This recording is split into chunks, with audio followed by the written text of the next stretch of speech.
Dans cette vidéo, nous vous dévoilons quelques faits peu connus et choquants sur l'icône hollywoodienne Halle Berry, tout en vous présentant des photos rares d'elle. Berry est née le 6 août 1966 à Cleveland, dans l'Ohio. Sa mère, Judith Ann, lui a donné le prénom Ali, inspiré d'un grand magasin emblématique de Cleveland. Judith travaillait comme psychiatre et son mari était aide-soignant dans le même hôpital. Ali a raconté que lorsqu'elle était petite, elle entendait toujours ses parents se disputer depuis sa chambre et que, parfois, son père battait sa mère si violemment qu'elle devait être hospitalisée. Ils se sont finalement séparés 4 ans après la naissance de Ali, et celle-ci a pris l'entière responsabilité de Ali et de sa sœur aînée. C'est la dernière fois que l'actrice a eu des nouvelles de son père. Au lycée, Ali a travaillé comme rédactrice en chef du journal de l'école. Elle était également pom-pom girl et, après avoir été couronnée reine du bal, elle a décidé de devenir mannequin.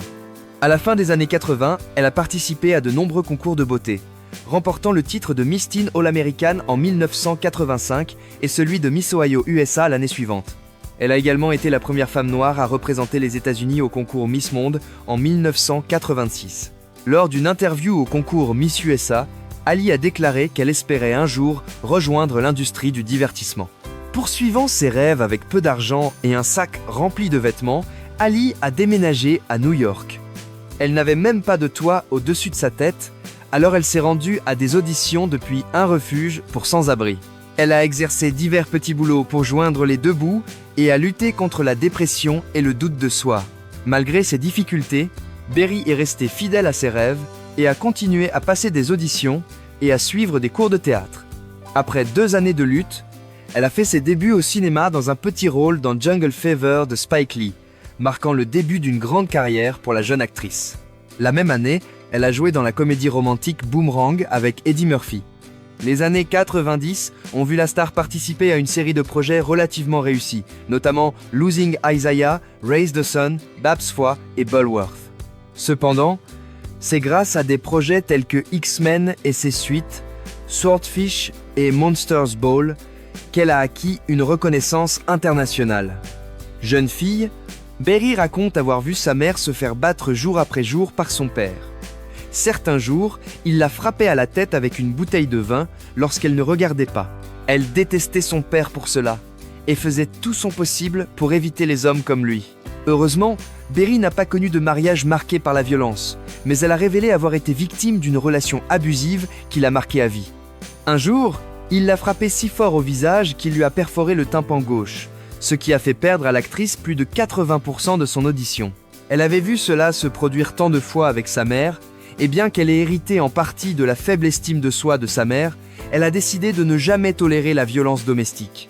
Ce n'est que lorsque je me suis retrouvé dans une relation abusive, que du sang a giclé sur le plafond de mon appartement, et que j'ai perdu 80% de mon audition, que j'ai réalisé que je devais briser le cercle vicieux, a raconté l'actrice. Vous savez, tout ce qu'elle veut, c'est changer ses vêtements, comme si elle jetait délibérément quelque chose sur sa chemise. Bien qu'elle n'ait pas parlé d'autres relations abusives, ses relations futures étaient loin de ce qu'elle avait prévu. La première relation publique de Berry a été avec John Ronan, un dentiste de Chicago, et leur histoire d'amour s'est terminée de la manière la plus troublante qui soit lorsque Ronan a poursuivi Berry en justice pour 80 000 $, qu'il prétendait être des prêts non remboursés depuis le début de la carrière de Berry. Mais cette poursuite a été annulée par le tribunal, car Ronan n'avait pas inscrit Berry comme débitrice lorsqu'il avait déposé le bilan il y a des années. Elle a retrouvé l'amour auprès de Christopher Williams, que beaucoup considéraient comme un petit ami violent, mais Christopher a publiquement désigné Wesley Snipes comme le coupable. On ne sait pas grand-chose de la relation entre Ali et Snipes, et s'il y en a eu une, ils ont veillé à ce qu'elle reste secrète.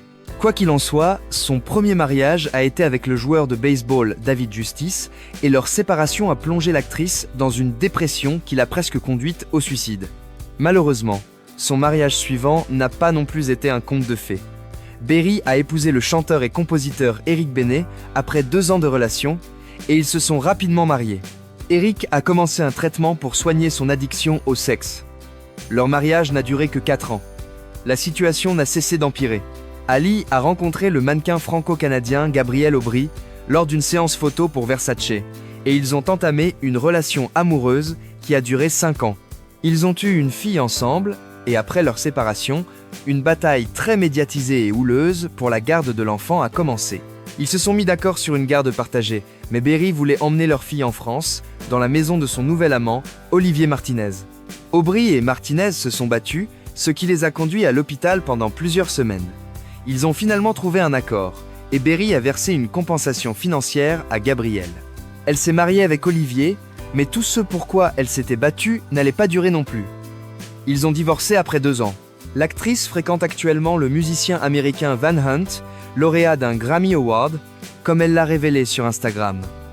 Si beaucoup de gens ont probablement entendu parler de la déficience auditive de Ali, son diabète chronique est resté secret pendant la majeure partie de sa carrière.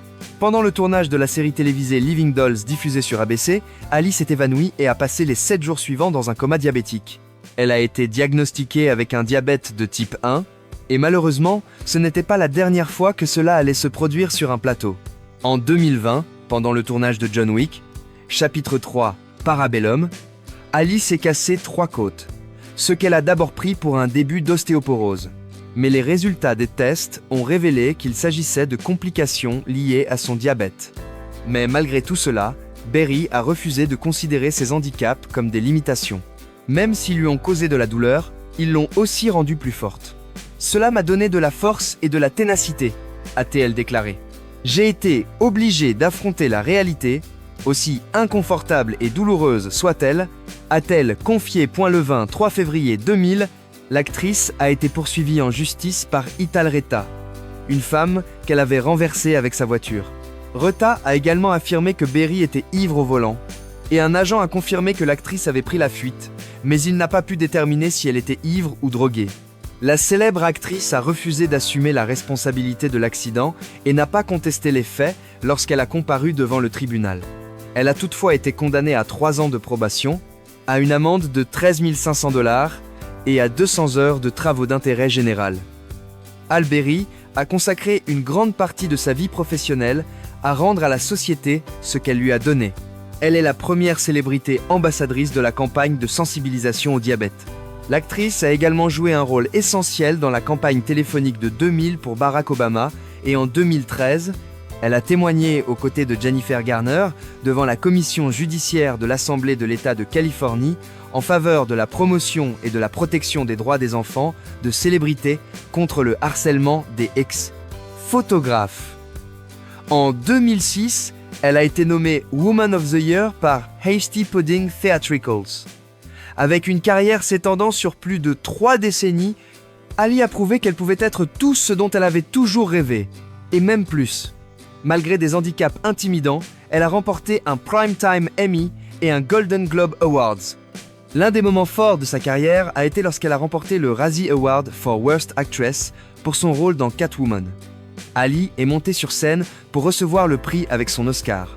Elle a alors déclaré « Je n'aurais jamais pensé de ma vie que je me retrouverais ici pour remporter le Razzie. Quand j'étais enfant, ma mère me disait que si je ne savais pas être une bonne perdante, je ne pourrais jamais être une bonne gagnante. » Berry, qui vient d'avoir 56 ans, ne fait en aucun cas plus de 40 ans. Elle n'a pas encore annoncé sa retraite, elle continuera donc à apparaître à l'écran dès qu'elle le pourra. Sa fortune est estimée à 90 millions de $.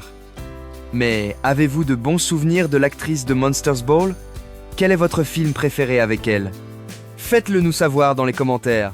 Et si vous avez aimé cette vidéo, n'hésitez pas à regarder toutes les autres vidéos de notre chaîne sur les belles actrices d'antan.